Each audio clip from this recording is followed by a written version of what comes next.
William Marion Branham, notre Dieu vous bénisse. Amen. Et à l'occasion de la naissance, en commémoration de la naissance de notre Dieu, le Seigneur William Marion Branham, le roi des rois, puisque l'Écriture le dit, vous savez, vous tous, vous qui croyez le message, qu'un certain jour, sur la montagne,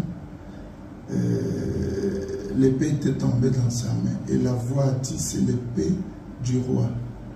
Et lui pensait que c'était le roi avec un petit R, donc un certain roi, comme les rois de nos royaumes de Bateke, royaume de Luango, ainsi de suite, ces royaumes du Niger, royaume ainsi de suite.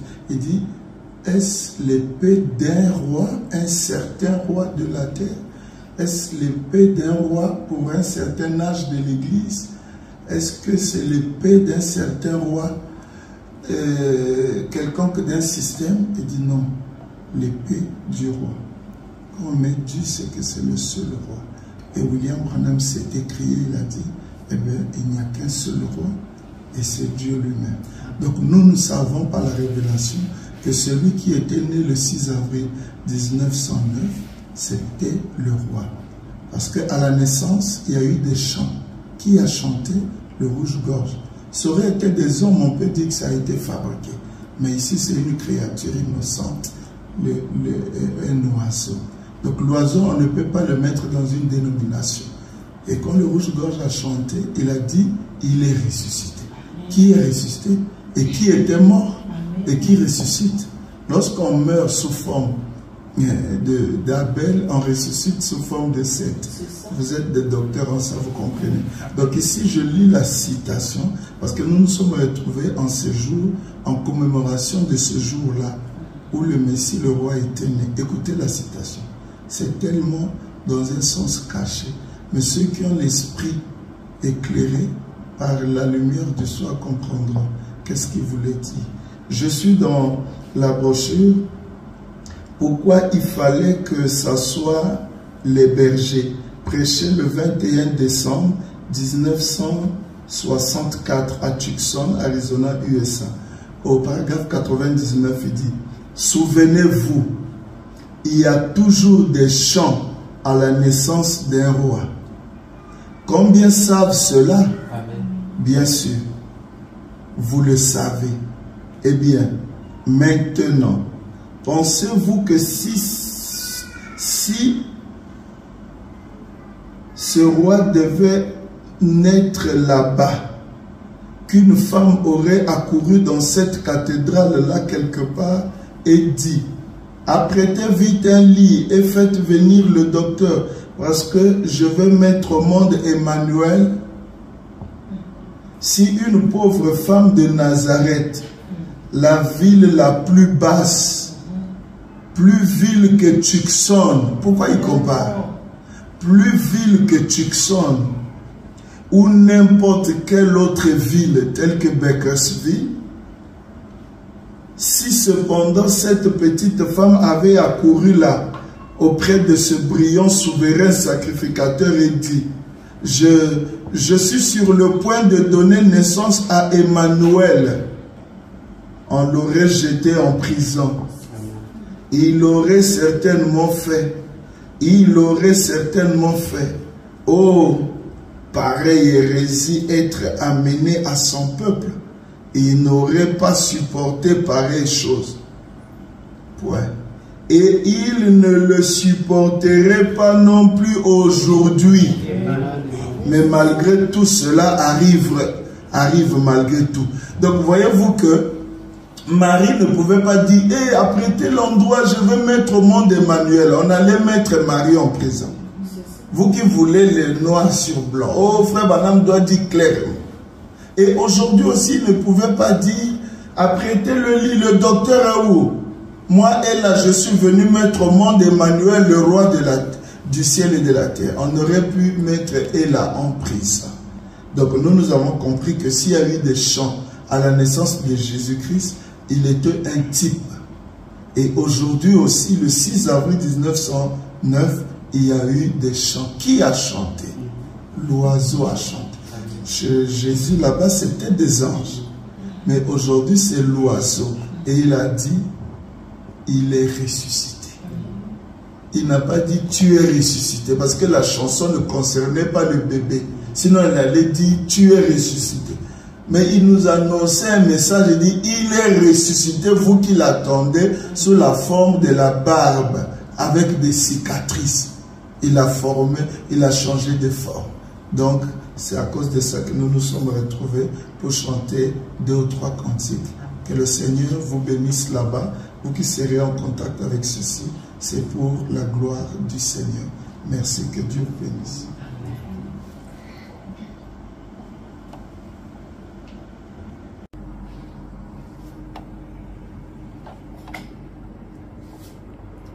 Pasteur, j'ai une question. Concernant ce que vous venez de dire tout à l'heure, bon, le Seigneur était encore tout petit, un bébé, quand il est né, quand le rouge-gorge est en train de chanter. Et comment est-ce qu'il a pu définir ce qu'il est en train de chanter, la chanson, ce que ça disait? Est-ce que c'est sa maman Ella qui a défini cela ou sa grand-mère? Donc j'aimerais un peu savoir, développer un peu s'il vous plaît. Ah ok, c'est bien. C'est une très belle question.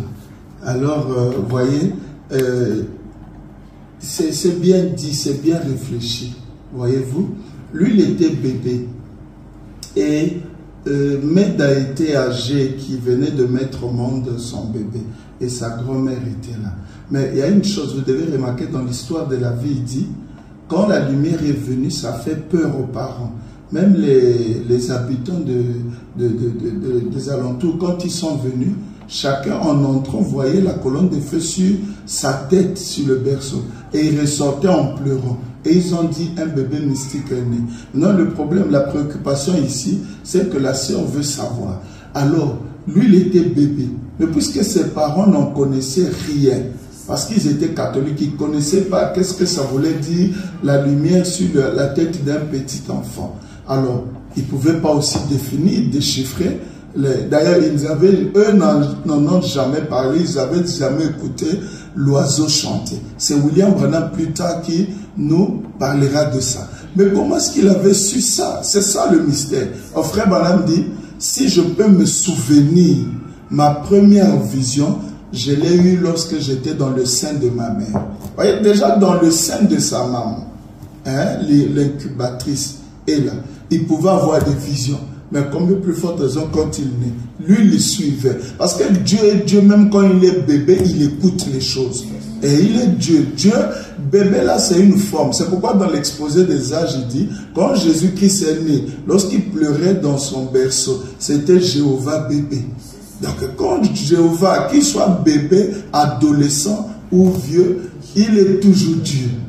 Voilà, donc Dieu, on ne peut pas le limiter par rapport à la forme du corps ou à l'âge qu'il a. Donc si je peux répondre, c'est le même, lorsqu'il est arrivé en Allemagne, il dit ça dans la brochure L'Absolu, il dit il passait et il était accompagné des frères. Mais alors les frères étaient pressés, lui disant, frère Branham, allons, la réunion a déjà débuté. Ils ont remarqué qu'il s'est planté quelque part, il était debout. Il dit non, j'étais en train d'écouter les oiseaux qui chantaient pour moi. Ça, tous les prédicateurs, les sacrificateurs du message, ils connaissent ça. Il a dit, les oiseaux chantaient pour moi. Et lorsqu'il avance, il arrive quelque part, alors il continue très vite, il s'est arrêté encore. Les frères ont dit, mais il y a eu encore quoi? Il dit, vous n'avez pas remarqué le chien qui a aboyé? Il a aboyé pour moi. Il voulait dire aux Allemands, vous ne voyez pas Dieu?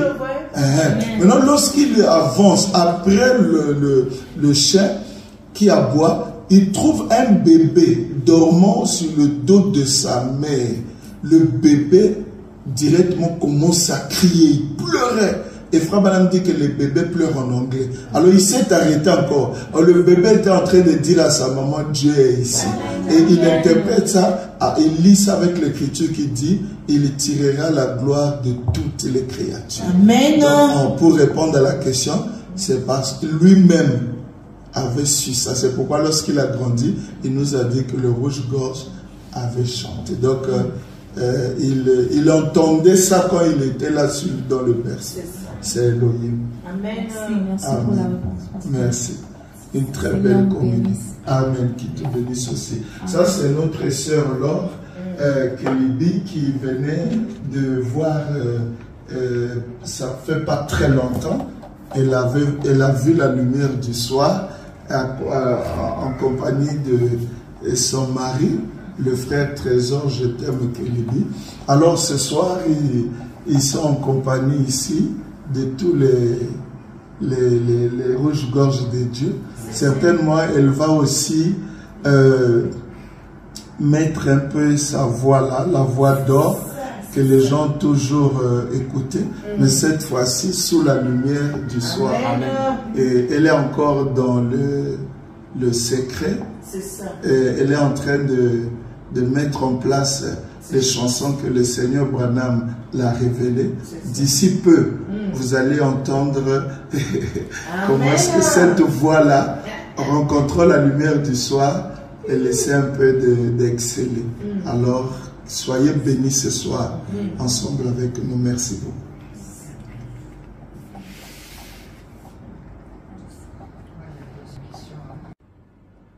On va chanter une cantique dans une petite cabane.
vous êtes